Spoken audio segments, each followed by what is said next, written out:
Who am I? Well, I describe myself as a British-born Trini with Scotian overtones, belonging to no one and yet belonging to everyone.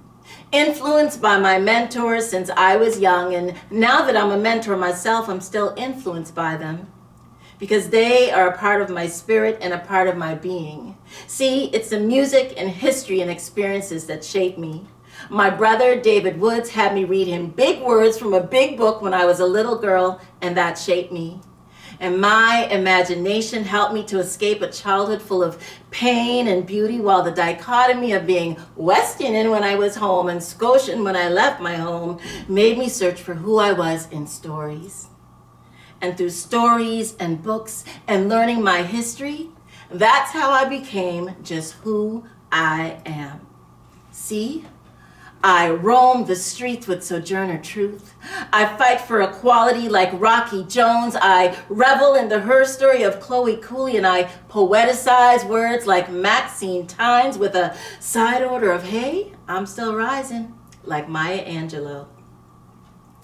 I got Scotian vibes like Matthew DaCosta, whose first steps on Canadian soil left an imprint for future migrations and immigrants like me to say, I'm not just an immigrant. Because immigrant in my mind means I'm a great. Yes, I have always had the power to be great. Like Jean Augustine, who came to Canada as a domestic from Grenada and then got her education to rise and be the first African Canadian woman in Parliament. I too am great. Graduating from the transition year program to graduating from Dalhousie University to spending a year at Freedom Theater in Philadelphia to mentoring and teaching and writing, I am great. And so, I prescribe to Malcolm X while I jam to Duke Ellington and to the a cappella tones of For the Moment. It's amazing, Lord, how salvation always comes too late for most, but too soon for some. My activism was ignited by experiencing racism at the tender age of 5 when I watched white kids try to beat up my big sister, and then on another day when a boy chased me down a deserted street with a chain and told me that I was going to be his slave. Who am I? I am the summation of those experiences that made me read countless books with my library card like Ramona the Pest and Are You There, God? It's Me, Margaret. And be the funny kid who started fighting as a way of surviving because what I was dealing with in society was way too much for a young mind to comprehend. I had to find ways to breathe. I needed an escape. I needed to breathe. And are you there, God? It's me, Amani. So see, I breathe like Marcus Garvey. And I want to create and preserve stories of mass and carnival like Tony Hall. I am enthralled by the stories of Muhammad Ali while I pontificate like Josiah Henson and groove like the rhapsody styles of Brother Resistance.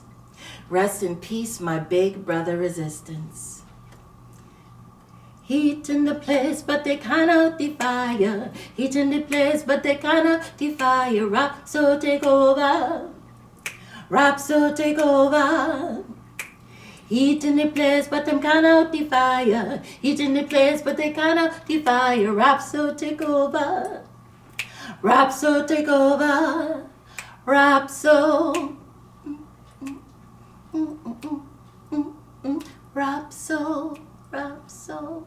Rap, so. And yet, I can spit rhymes like Megan Thee Stallion, and admittedly, I cannot twerk like Lizzo, but secretly, while no one was watching, I tried. While vibing to Lauryn Hill, I revel in rappers' delight. I said a hip, hop, the hip to the hippity hip hip, the hop, you don't stop, rockin' till the bang bang boogie, said up jumps the boogie to the rhythm of the boogity beat. While giving props to Lil' Kim, I jam to Maestro Fresh West, but sing along to the Dream Warriors and my mixtape heroes, Salome Bay, as I freestyle like Michie Me with a side order of Drake. God's plan, God's plan. I hold back sometimes I won't. Yeah. I feel good sometimes I don't. Hey, don't. See, I know that they don't always see us. And yet through pop culture, they want to be us, and I love me some Sister Soldier, but I handle racism like Michelle Obama. When they go low, I go high, high, high. See, I already told you. This is who I am. I am an intermixed affiliate who commingled with my past, present, and future. I am like a conglomerate aggregating an amalgamation, conjunction, junction. I know my function. See, my engagement is embedded in my identity. And there's a shift in the movement that's starker than atmospheric vapor, and that's just a reality. See, I'm like an Insta story that survived for longer than 24 hours. I post on social media, but I live in the real world, and that's my real superpower. Who am I? I am the song with rhythms yet unsung. I am the poet who only slammed one time, and though sometimes my poems rhyme, they don't always have to, because sometimes they are just spoken word, just words that are spoken. Who am I? I am Sylvia Hamilton, with black mother, black daughter, who only now is understanding that her own mother was a creative, and that perhaps all those songs she was expressing around the house was her way of showing her inner soul. That maybe singing out was her way of crying out. I'm a living part in Trey Anthony's How Black Mothers Say I Love You. I am Jackie Richardson, powerhouse on stage, but so down to earth that I call her Mama Jackie. I am my godmother, mom number 2, who raised me and still raises me each and every day. I am a product of my ancestors, a story still unfolding, a sonnet with no rhyme, a queen yet to find her king, a leader and an activist, a writer who didn't study English, and a playwright who is still discovering why black women whisper. I am beauty, I am pain, I am enslavement, I am the blues, I am soul, I am old school, I am just who I am. I am a British-born Trini with Scotian overtones, belonging to no one and yet belonging to everyone. And each story and poem that I write is just another piece of who I am.